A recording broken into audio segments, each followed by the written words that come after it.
আসসালামু আলাইকুম ওয়া রাহমাতুল্লাহ। প্রিয় বন্ধুগণ, সবার প্রতি রইল শুভেচ্ছা। ছোট বড় সবার জন্যই একটি শিক্ষণীয় ছোট্ট গল্প বলবো। গল্পটির নাম ৫ টাকার মূল্য।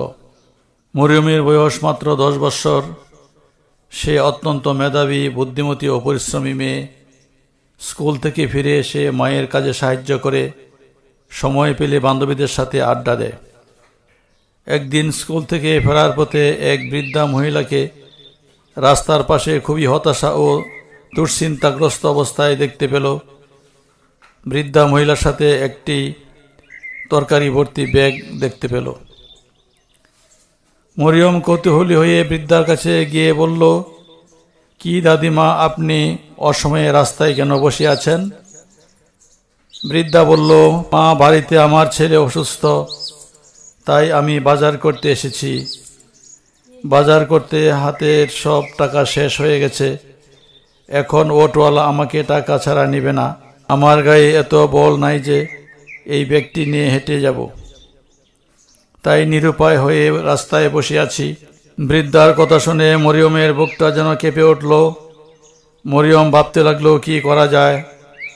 হঠাৎ তার মনে পড়ল, তার মা তাকে স্কুলে কিছু খাওয়ার জন্য 5টি টাকা দিয়েছিল।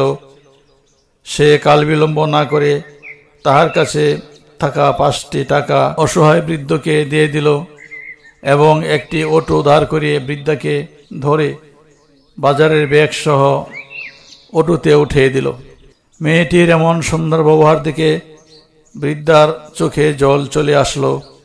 বৃদ্ধা তার মাথায় হাত বুলিয়ে দিল আর বলতে লাগলো, সত্যিই মা, তুই অনেক ভালো মেয়ে। দোয়া করি মা, তুই অনেক বড় হবে। বাসায় ফিরে মরিয়ম তার মাকে সব ঘটনা খুলে বলল।